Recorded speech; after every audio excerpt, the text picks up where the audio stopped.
You are listening to the Fly the W670 podcast, season 3, episode 100. And we've got a lot on this one, Crawly. Kyle Tucker coming to the Cubs. Don't forget to listen, download, review, most importantly, subscribe to the podcast. Follow on all the socials, Fly the W670 on Twitter, Instagram, and Fly the W on Facebook, or email us at flythew670@gmail.com. Well, Crawly, happy end of the week. I'm guessing one more week for you and you get a little time off. Yep, one more week for me, and then it's a little vacation time. Very nice. Well, Friday was a awfully fun day for Cub fans. Yes, sir. If you remember, when our last podcast dropped, I had this to say. I think that there's still a lot of seeds that were planted here that we're going to see. It wouldn't surprise me if by the next time we record, Cody Bellinger is a Yankee. It wouldn't surprise me if by the time we record next time that Kyle Tucker may be a Cub. So. All right, that was what I said, and it was the smoke got intense all day on Friday on a possible trade that would send Kyle Tucker to the Cubs, and then Dustin, that magic moment came at roughly around 1:38. Chandler Rome had been all over this. He is the beat writer for the Athletic. He covers the Astros, and there you see it: Kyle Tucker to the Cubs for Isaac Paredes, Hayden Wesneski, and Cam Smith. Done pending medicals. And Dustin, Cub fans most of them were doing cartwheels. It was a lot of fun, man. I got to tell you, I had not felt this fired up. This is almost like, I don't want to go crazy here, but like John Lester-esque, like a shot across the bow that the Cubs are serious here. Oh, that was so awesome, Crawly. I was pumped. And, we'll talk about who was included in this and everything, but I was pumped, and I'm thrilled they did it. It's a big time move. It's a move that says, at the very least, that they have every intention of winning this division this year. Right, and again, the Cubs haven't done anything like this probably, I would say, since Yu Darvish, where you were like, okay, we got one of the best guys, and it was a trade which was exciting. And like you said, the Cubs get Kyle Tucker. They give up Isaac Paredes, first-round draft pick Cam Smith, and right-handed pitcher Hayden Wesneski. It was weird, Dustin. I saw some, I heard some positive and negatives coming from all sides of the baseball world. But for me, I see it as a trade that both teams needed to make. For the Cubs, Kyle Tucker checks all the boxes. What have we been saying on this show again and again? A star, somebody who can hit, somebody who doesn't swing and miss constantly, who's supposedly a bopper, right? He's a bopper. This guy, and you know what else he does? In the postseason, he's really, really good in the postseason. You know who else he stacks up right against? Juan Soto. Okay. Well, his numbers and Juan Soto's numbers are right there. They are awfully, awfully close. Right. And so when you do this, like you said, you got a star. That's what we've been looking for. Somebody who is this team based on? Who is the identity of this team? It's now Kyle Tucker. Take a look at this stat right here. If you're watching on 670, the score. This is fewest at-bats per home runs. Minimum MLB players in 2024, minimum 250 at-bats. Now, keep in mind, Kyle Tucker, he had a freak injury during batting practice. He fouled the ball off his shin, and he actually broke his shin. But this was the fewest at-bats per home run in 2024. Aaron Judge hit a home run every 9.64 at-bats. Shohei Ohtani, every 11.78 at-bats. Kyle Tucker, 12.04 at bats. So every 12 at bats, this guy's hitting a home run. That's what we're looking for, right? That's what you're looking for. That's absolutely what you're looking for.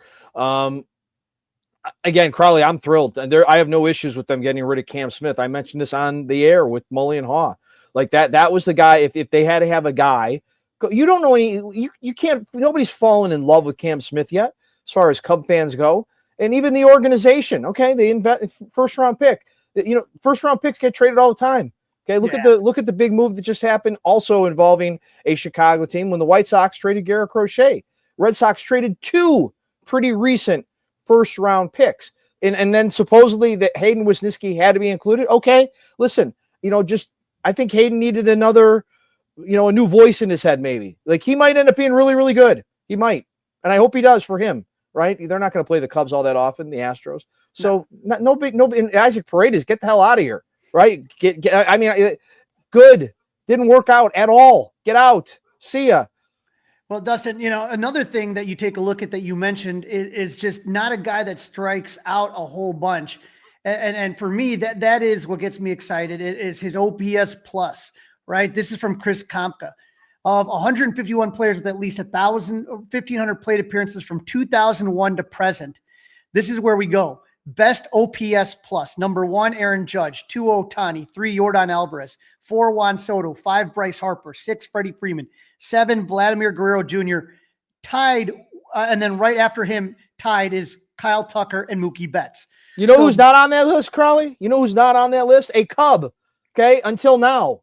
Okay, it's not like he jumped somebody. Who would not want to have one of the top 8 guys in all of baseball in that stat?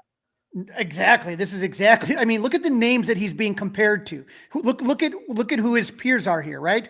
Judge, Ohtani, Soto, Harper, Freeman. I think he's probably one of the most underrated stars out there. And again, I think this was going to be a big breakout year.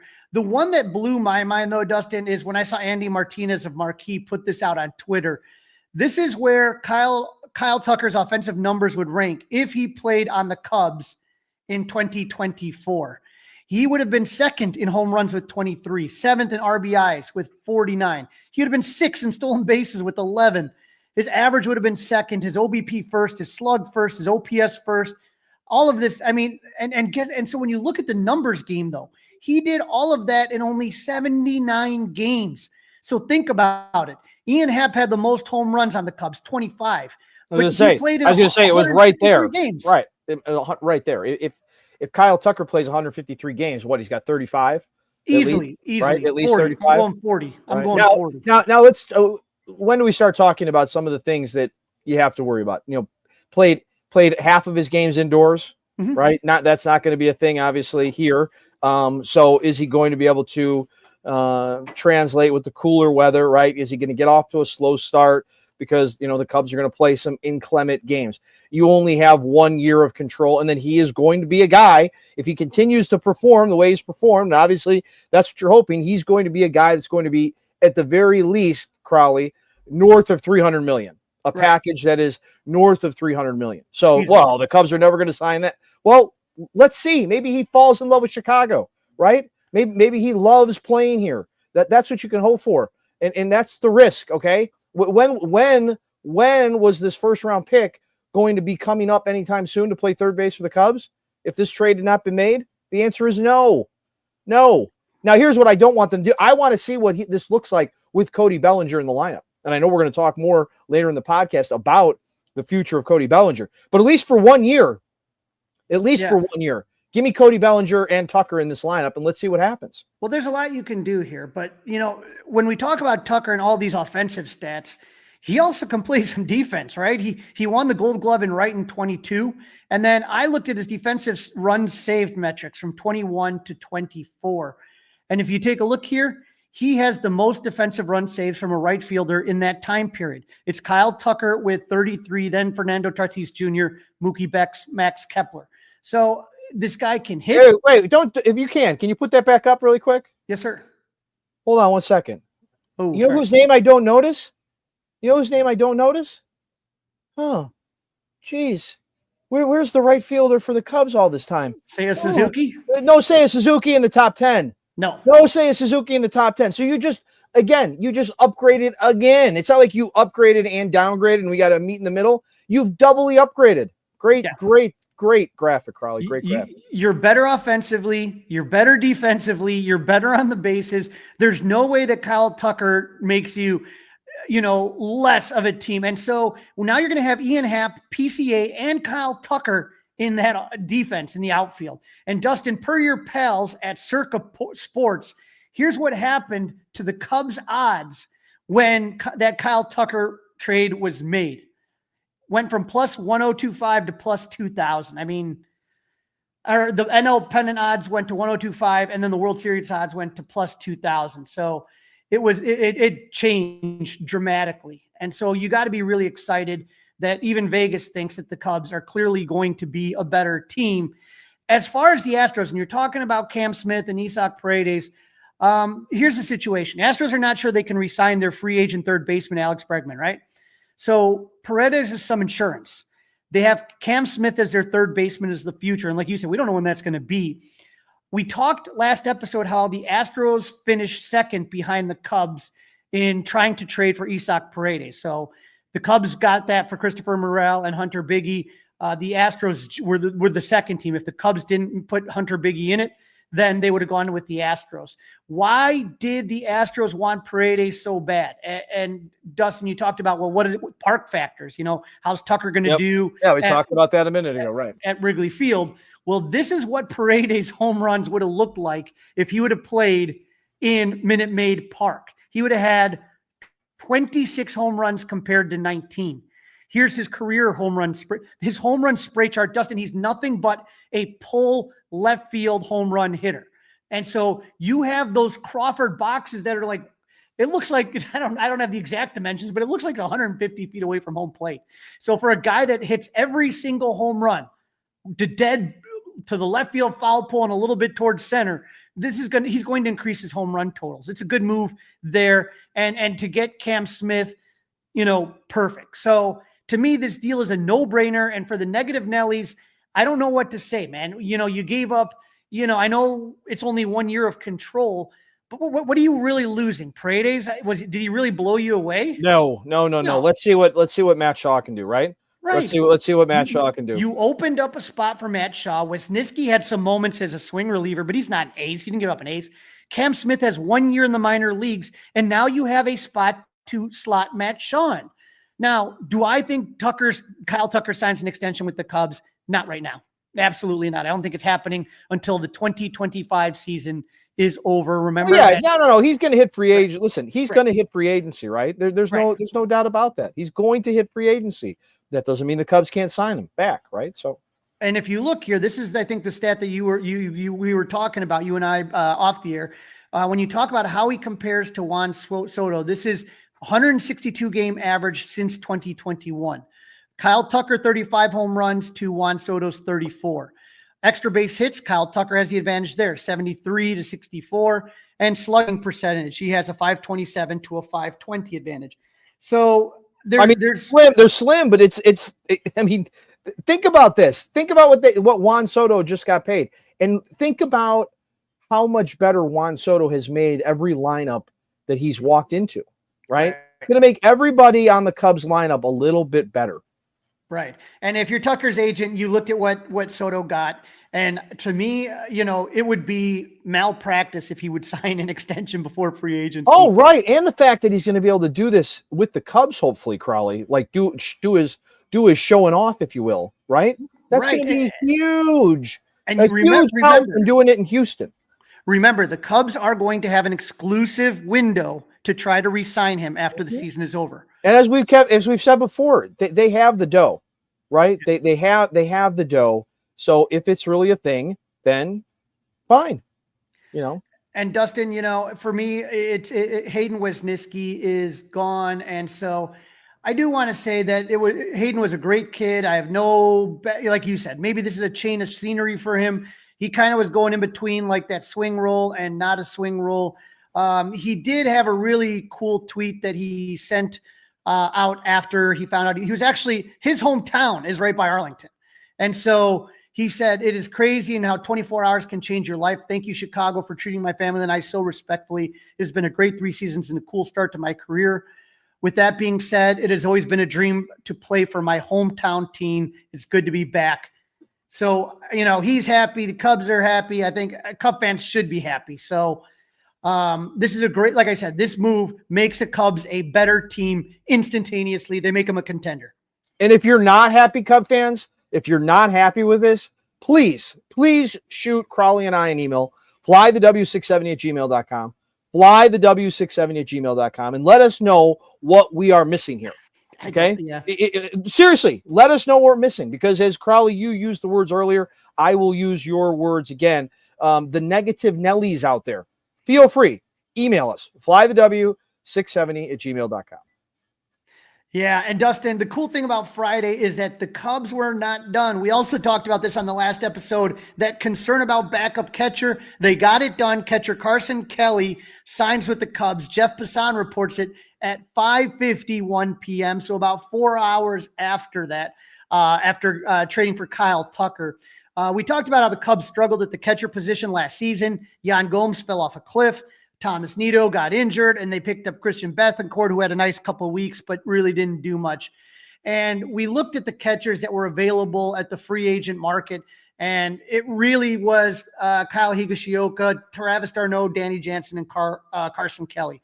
Those were the 1, 2, 3, 4 guys that really were the quality backup catchers. After that, it really was trash. Old guys that careers are done. Yeah. Yes. And a couple of guys the Cubs have had. Yeah.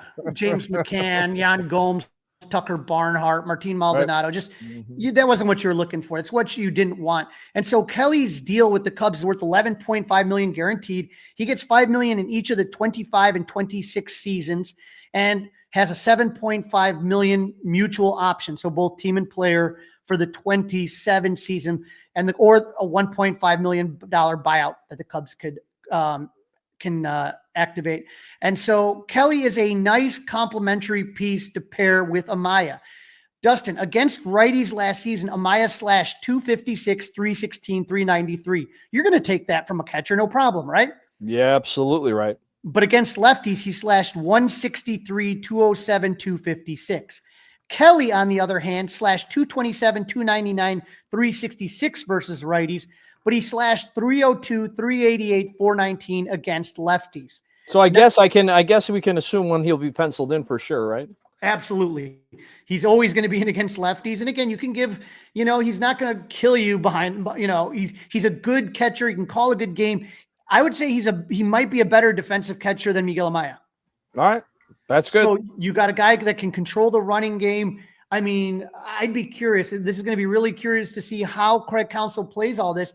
If maybe it's late in the game and the Cubs have a lead, and let's say you start kind of going into the bullpen, say in the 6th, 7th inning, do you maybe switch catchers up? I'm very curious to see if he would maybe do that too. Defensively. Defensive replacement, right? Right. So this is, to me, they used to do that a lot with Wilson Contreras when he first came up in 2016, because you had David Ross and stuff like that, and Miggy Montero, but especially David Ross, because Miggy was hurt a lot in 2016. Yeah. But when Wilson came up, they would make a defensive switch. I'm curious to see if that happens. So you got your power hitting lefty outfielder. You have your backup catcher. And so now the question is where do the Cubs move? Now, I know you said earlier, you're curious to see what the Cody Bellinger, if Kyle Tucker and Cody Bellinger can play together. We'll see. The Cody Bellinger to the Yankees move is still ongoing. And that's what I was waiting for today, to see if it would go through. Money is the issue right now, but I think the Cubs are actually now more in the driver's seat with absolutely. They do not. They do. They absolutely. No, Yankees. You know how many dollars we're gonna put into Cody Bellinger? Not one damn dollar. 0 cents. Okay. You take it. You want it that bad, you take it. And I hope the Cubs are not looking to just move him because, oh my gosh, no. Let's see what this lineup would look like with those two guys. You want to win this division for sure. Keep these two guys together in the lineup, in my opinion. Well, Odyssey Insider and 670 The Score, he frequent guest on the Mully and Haw show, John Heyman, said still a money gap in Bellinger trade talks with Yankees and Cubs as of this minute. That was this morning at 10:37. It's a matter of who blinks first, if ever. Still could happen, but Yanks are also considering Alonso, Walker, Santana, Naylor, Lowe, probably others. Obviously, Alonso and Walker, Christian Walker are good guys to get. Carlos Santana's getting a little bit long in the tooth. Naylor and Lowe, to me, are a little bit down there. So, I mean, are the Yankees really that freaked out over $10 million when they were about to spend $700 million on Juan Soto, $750+ million? Yeah, I don't think so. Right. Right. But with Kyle Tucker, Dustin, on this team, there's a lot of possibilities of how the Cubs can configure their lineup, right? And I'm just writing down, penciling in lineups and all this stuff. But you can keep Bellinger and have him play first and move Bush to second. You could move him to third if Shaw's not ready or if you feel he needs a little bit more time. you don't have to trade Nico now if you don't want to. That's not anything you need to do. Now, here's the thing, Dustin. If they do trade Bellinger, it does free up a lot of money. I know, you're curious, but with Tucker, he's estimated to make $16.7 million in arbitration his last year in arbitration. And then the Carson Kelly deal included. The Cubs are now $220 million is what they're figured as far as payroll for 2025. That leaves them about $29 million under the first threshold for the upcoming season. Still under. If you shed his salary, I'm talking about Bellinger's, that's another at least 26 million. That could put you, Dustin, 50 million under the cap. Then you can start taking a look. Do you want Pete Alonso? Would you rather have Pete Alonso? Would you rather, there's moves that you can do. There's moves that are still out there. Why are the Yankees not interested in Pete Alonso? They are. I just don't see much of that. They're starting to talk about it now. I don't know if it's a threat to get the Cubs to kind of eat some money in the deal, but now ever since the Kyle Tucker trade, now they're looking off and maybe looking at Alonso. All right. I was just curious about that, and also maybe that lessens the bull. It increased the fan rivalry out there, but just curious. Right. To me though, I just wonder okay, is there something can you get a top tier pitcher? Can you still trade for something else? There's a lot you can do. Do you want a Christian Walker? I mean, is that a possibility? He's a little bit older, but he had 26 home runs at first base.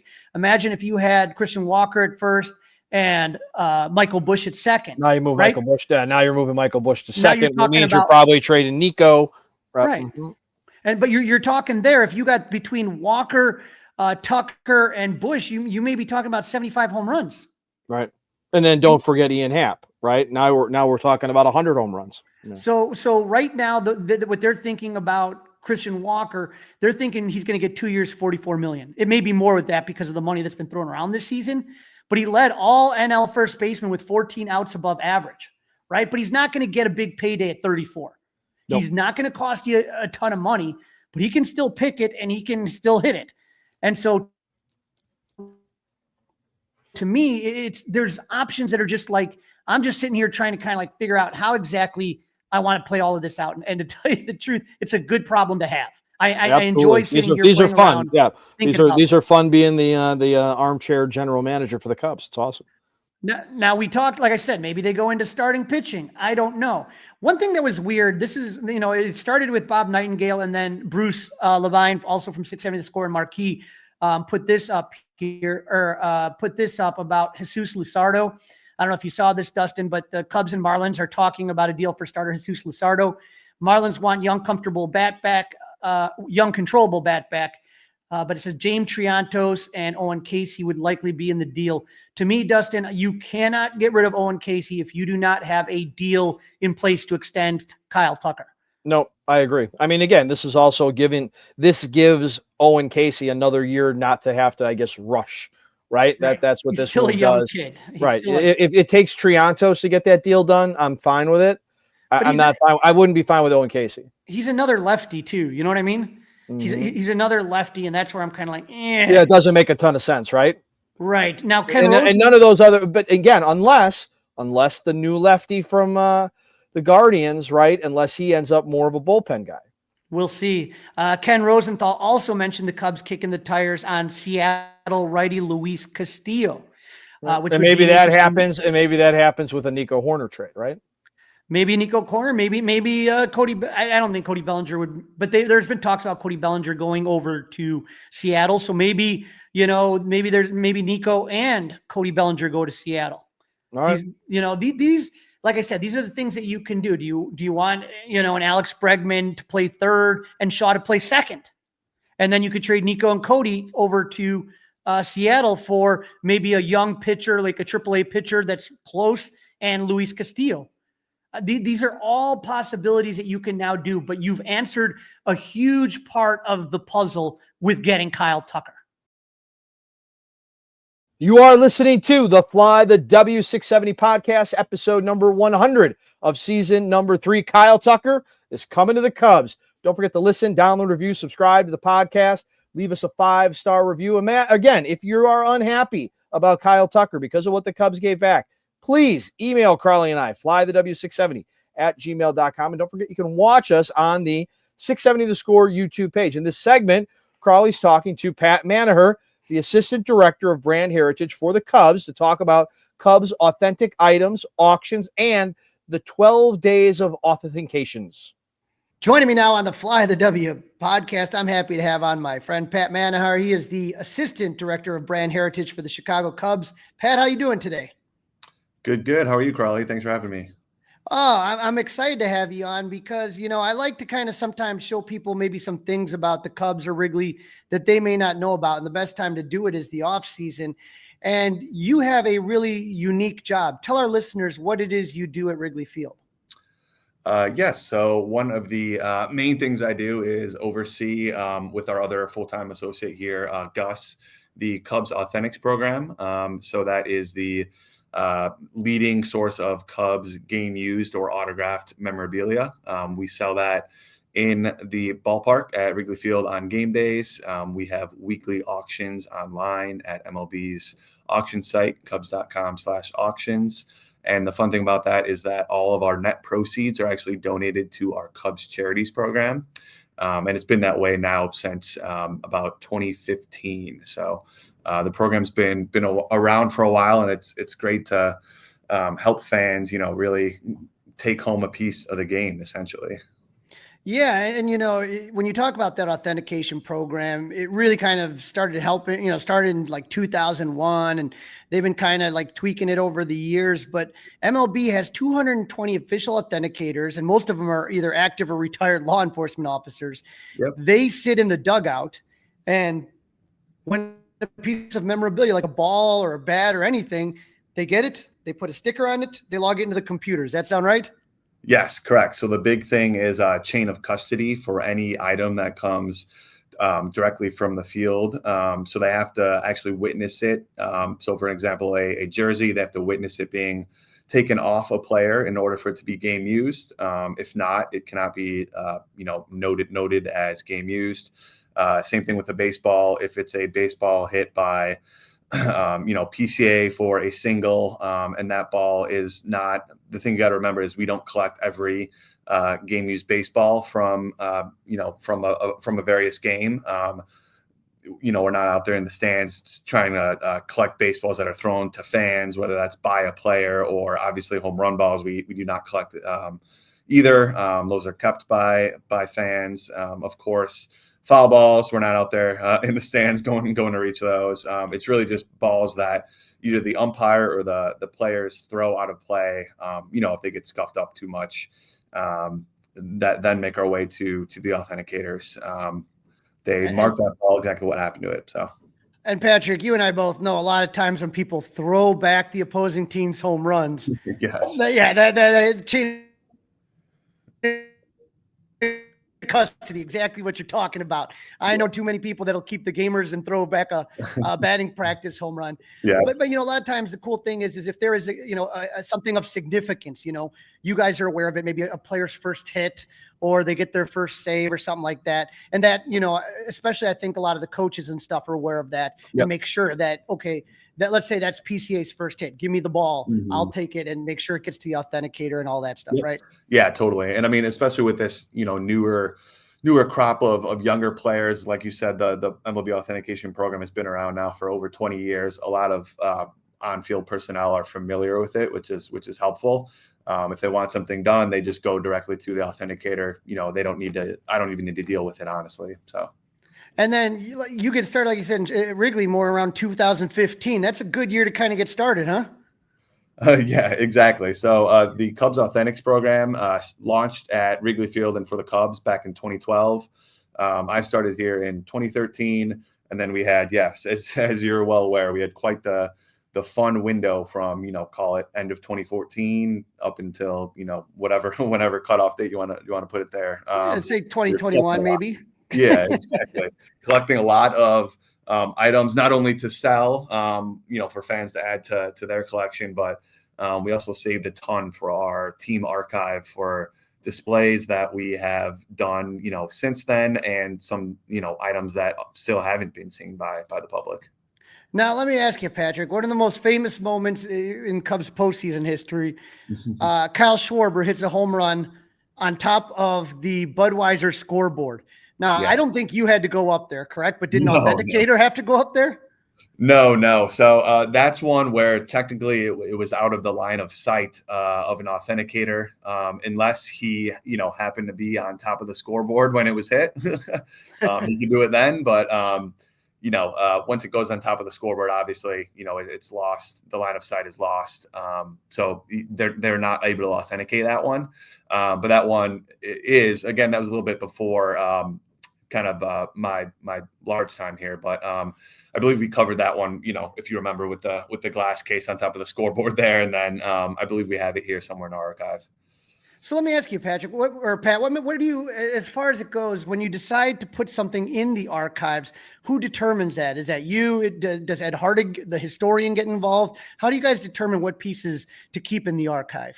Yeah, no, that's an interesting question. We get that a lot from folks. And the way I view it is, let's just take a no-hitter, for example. We've been lucky enough to have a few of those, called in the last decade. So my job is to kind of evaluate what all game use items come from that game. So for a no-hitter, obviously you're going to have baseballs. We'll typically do all the jerseys from a no-hitter, whether that's from if there's one pitcher who does it, all the pitchers, all the position players, the manager for the game. We'll do caps, any bats that come from that game. Was there a potentially a game-winning hit that had to do with winning the game for the no-hitter? So I'll get kind of an inventory of what we have. I know all of our requests that kind of come in. So we always, of course, take care of the players first. Obviously, the no-hitter pitcher is going to get the baseball, whatever they want, really.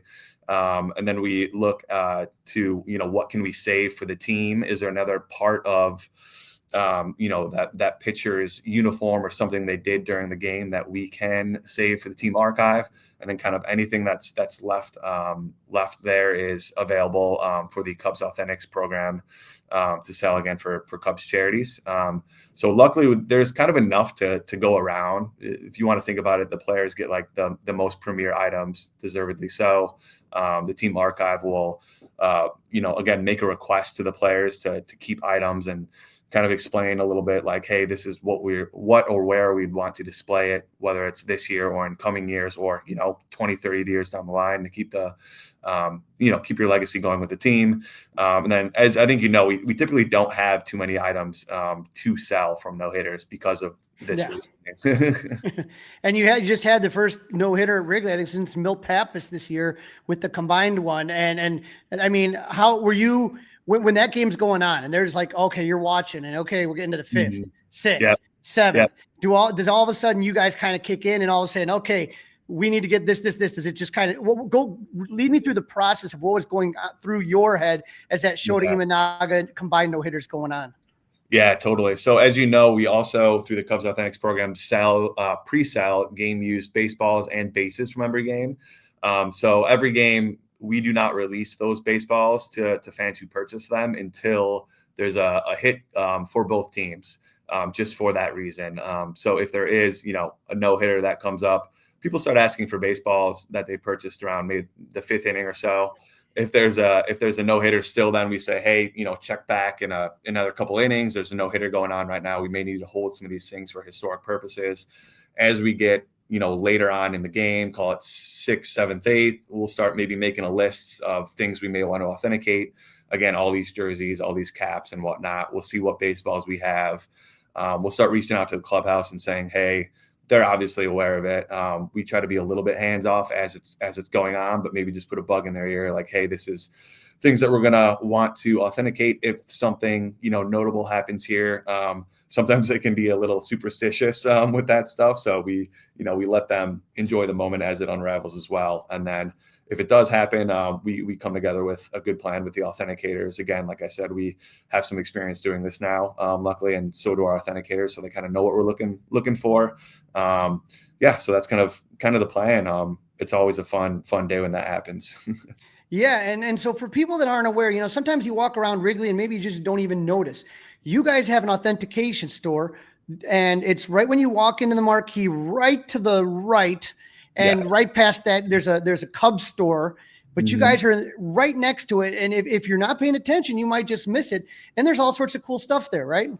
Yes, thank you. Yeah, we've had a store there now since when did we build that? About 2018 or so. So yeah, right as you enter under the marquee to the right, sign says Cubs Authentics. We usually have 2 standing glass cases outside filled with autographed baseballs from most of the current team, a lot of former players, alumni we call them, a lot of game used bases there, and then we have various items, autographed jerseys, cool little swatch items from Wrigley Field within our Wrigley Field collection. So we're always trying to keep the store updated, fresh, with new items coming off road trips. We always early on in a homestand we'll typically have new bats or new lineup cards, things like that are fresh and people want to collect for one reason or another. Yeah, I brought a couple of things from my personal collection here. If you're watching on 670, the Score YouTube channel, this is from 2014. So you and I were both much younger here, but this is from the Wrigley Centennial game. Yes. And it was the Cubs versus the Rays. Joe Madden actually managed this game against the Cubs, but I wanted it really badly because it had the 84 Bear logo, which if you're watching this, you can see it's my favorite logo. And the Rays, who weren't around in the 80s, they had a graphic designer make one for them that has like a little citrus fruit right in the middle of the Rays. And the important thing for anyone that's into authentication is right here, you can see the sticker, right? Tell us a little bit about the sticker and the importance of the sticker. Yes, so that's MLB's tamper-proof hologram. So that's an older version of the hologram, obviously, because that's from 10 years ago. Now there's a slightly updated version, but it'll have a 2 letters to start out, and then I believe it's a 6-digit number. So you can look up that hologram code on MLB's website, mlb.com/authentication, and it'll just tell you about the item. So in that case, it'll tell you it's a game used lineup card from whatever date that was. I think it's August something of 2014. And really it'll just, tell you about the item. It's the hologram itself serves as the certificate of authenticity. You can go on the website and print out kind of again, what I was saying, whatever the description is, but the hologram is the important part. You don't ever want to take that sticker off, that hologram off, because it will deteriorate. We've done it before for, various items that are no longer, if it was authenticated wrong or something. I've seen an authenticator do it, but you don't ever want to do it yourself because then the item is ruined. But that is kind of the industry leading standard hologram for an item, a cool item like that. Right. And so like, it's for me, I always kind of take a look if there's something special happening. Like, let's say like this year, I know Anthony Rizzo came back to Wrigley Field for the first time. Did you guys, were you careful with the scorecards? Were those released right away? Did you, how did that work with Rizzo's scorecard for his return? Yeah, so items like a lineup card are typically, as you know, more of a one-of-one item. And as you can probably imagine, very high in demand, especially for something like Anthony Rizzo returning, or again, no hitters or other kind of premier events or happenings at Wrigley Field. So if we do sell, for example, the lineup card, and a lot of times the clubhouse will also request it back for one reason or another, whether it's our manager wanting to give it to a player for something. So if we do have a lot of requests for it, we will have to put it on our auction site. But a lot of the times, obviously, there's 162 games in a season. A lot of the times, we're able to sell them direct, whether that's at the store or folks will reach out to us via email or over the phone requesting a certain date for a birthday, an anniversary, a wedding proposal. We get a lot of those. A lot of first children being born and whatnot. So it's good that we were able to help commemorate a lot of these memories. Now, in the shop, you got the jerseys, the helmets. I have a section from my very first section where I bought season tickets 404. I got the little marker. That's a cool thing. You always have cool stuff. But like you said, you guys are always auctioning stuff off. And it usually is about a week. And you guys put it on Twitter. And then all of a sudden the auction happens. And I got to tell you, I think the Cubs owe me a lot of money for antacids because the bidding gets fast and furious. And oh man, when you get into that final 5 minutes, I'm not Yeah. kidding, Pat. Like I break out in like a sweat. I'm Yeah, like, oh, I know. Yeah, yeah. Do you guys watch these auctions as they're going on? And are you like, holy cow, what's going to happen? Yeah, so for some of the bigger ones that we anticipate, we do keep an eye on it on Sunday nights because yeah, as you said, they can get extended. I think it's it extends 5 or 10 minutes or something like that every time somebody places a bid within the last couple of minutes. Kind of like a traditional auction house. So it's fun to see some of these items get up there. Knowing it all goes to Cubs charity, so we're happy about that. Well, this is one I picked up recently. This is a Mike Napoli City Connect helmet that I got here. Let's see. Here's more of the current up-to-date sticker on there. But I love the City Connect helmets, and I think they're really cool. And so when those come on, man, it's just so amazing. And so the auction's a lot of fun. Like you said, it goes to Cub charities.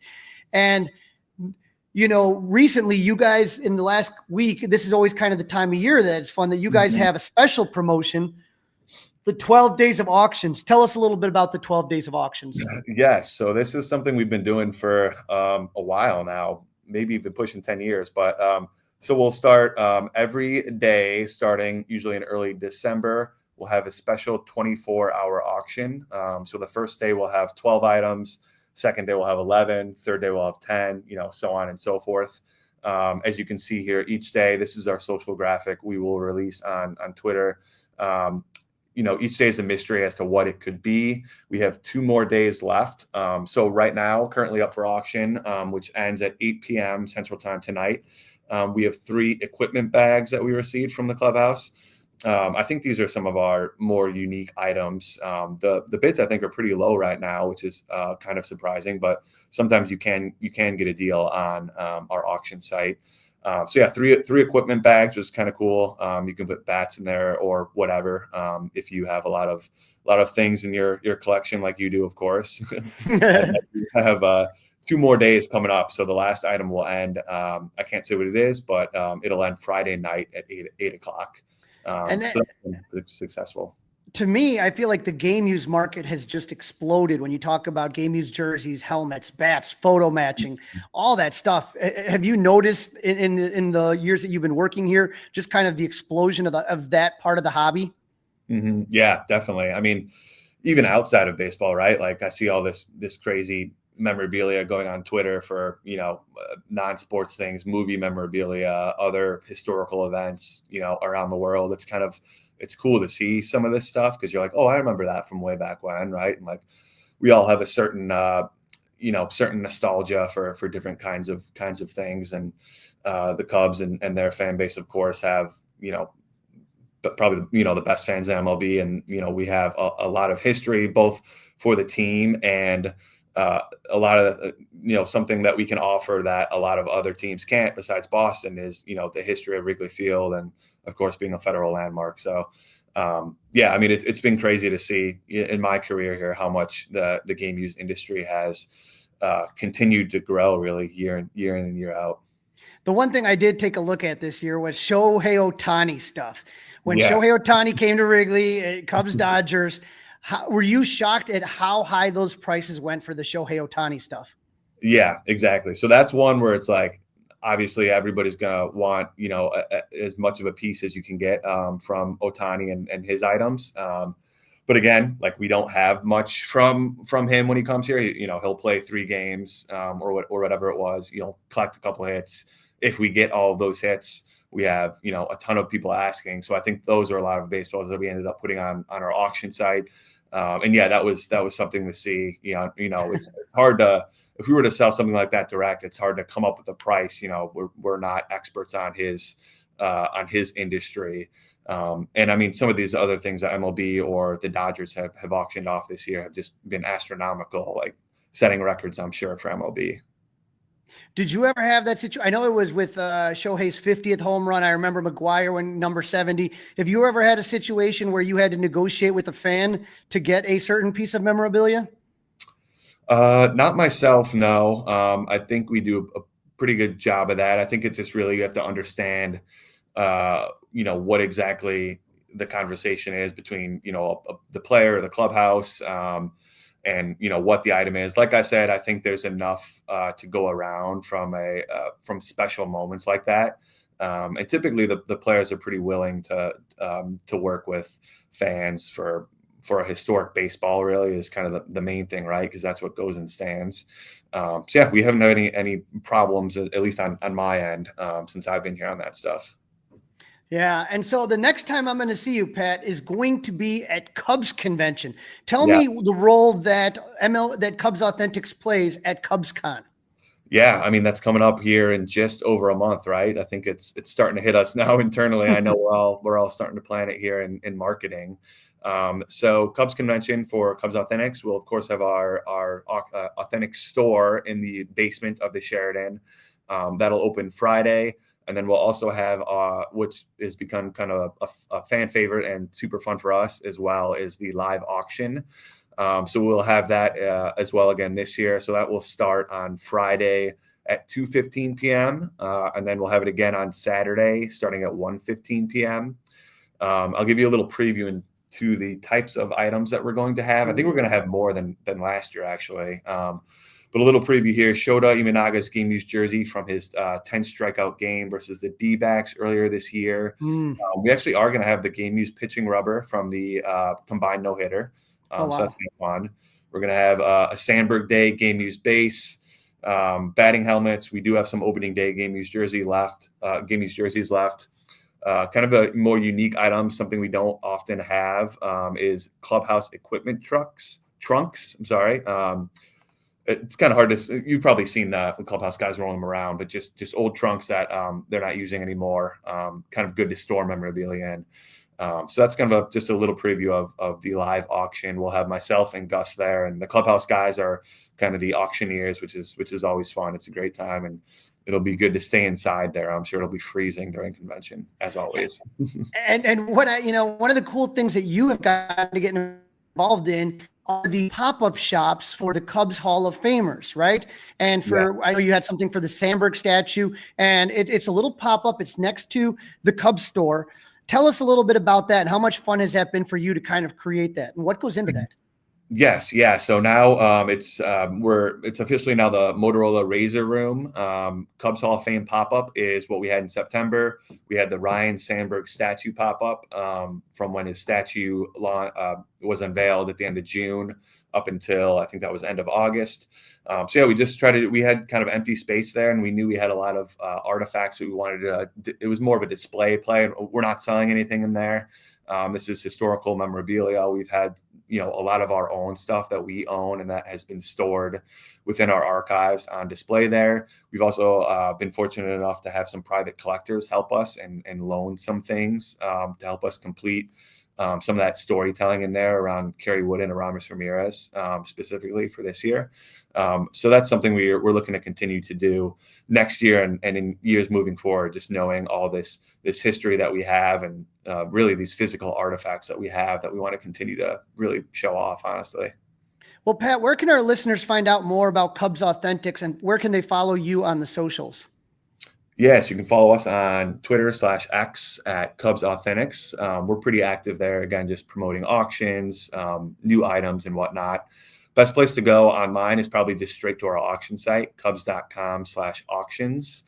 So there'll be 2 tabs there for the auction site. Again, weekly auctions. And then we actually have a buy now tab as well. Again, you can buy autographed items, swatch items, other things we just kind of have more readily available. So those are probably the 2 best spots. And then if you have a question, you can always email us at cubsauthentics@cubs.com. We try to monitor that inbox pretty good. So those are the best ways. Well, Pat, thank you so much for coming on. Just excited to have you. And you know how much I love authentic memorabilia stuff. And for people that aren't aware, go to Wrigley, visit it and check it out. Don't blame me if you get hooked, because it is an addiction, but man, oh man, it is a lot of fun. And you guys just do such a fantastic job with it. Definitely. I appreciate it. And thank you for having me on. I'm sure I'll see you at a convention and hopefully a lot of other folks. This is season 3, episode 100. Kyle Tucker coming to the Cubs. Don't forget to leave us one of those 5-star reviews. It's that time to round the bases where we give you all the Cubs news and other news on former Cub players and news from around MLB. All right, Crawly, let's hit the base pass.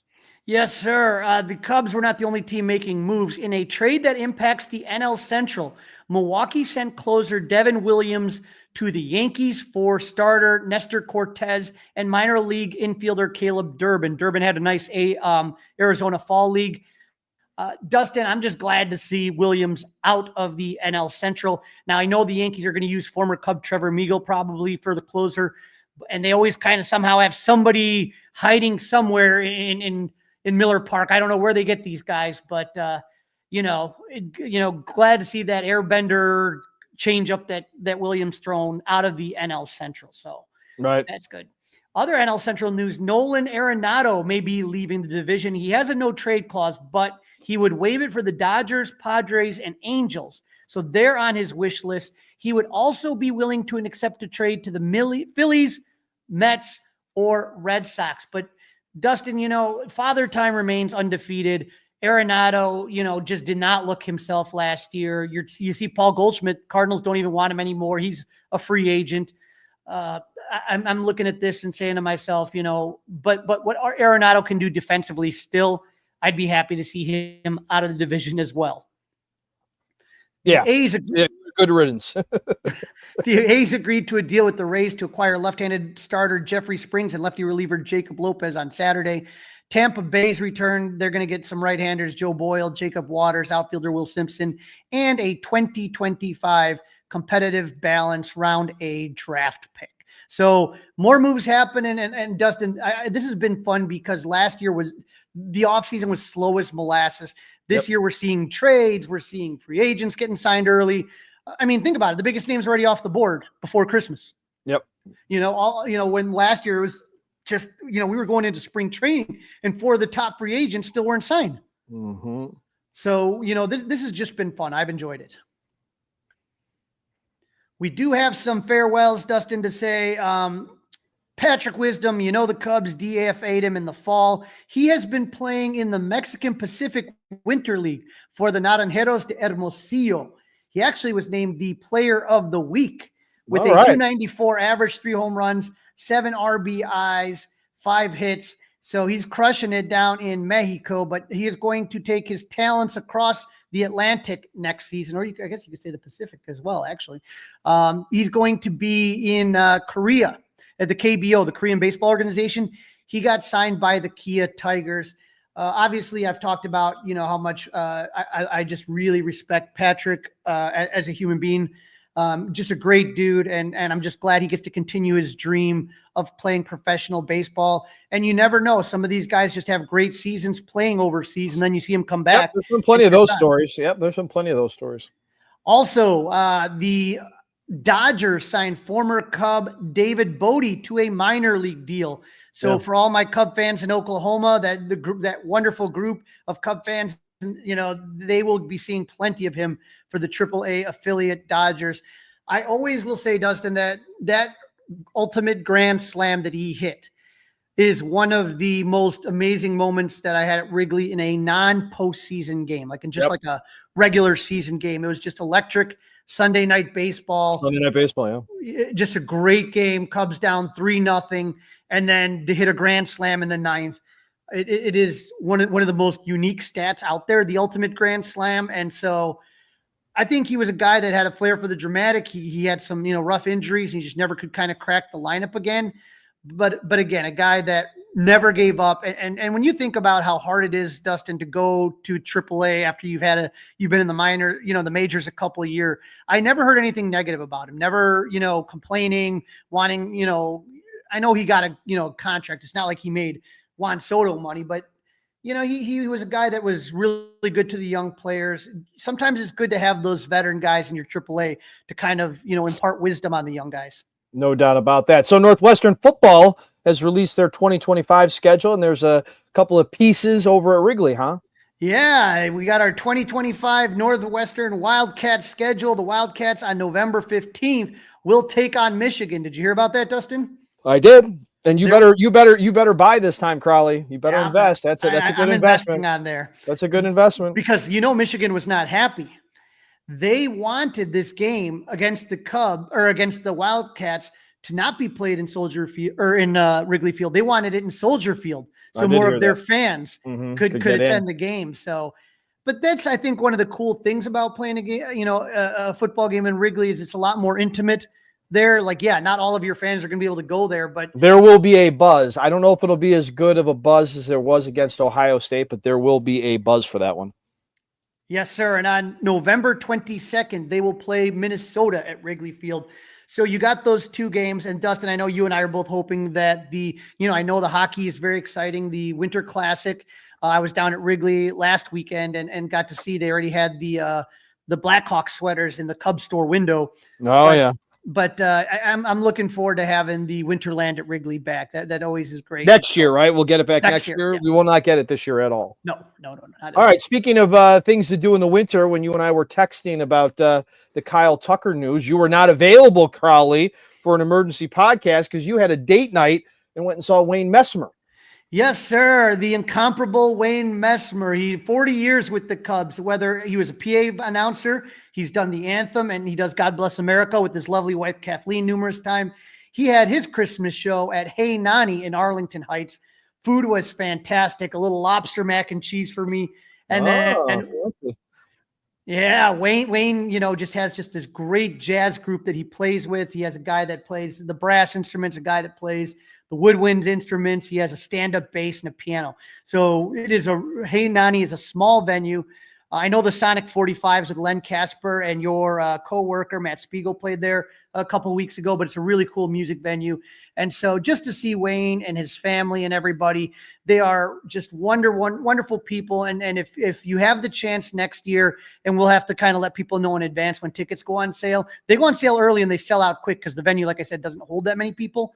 But that is a great show, and Wayne sings all the holiday classics with a few other tunes sprinkled in there. So a lot of fun, and I really appreciate Wayne and his family.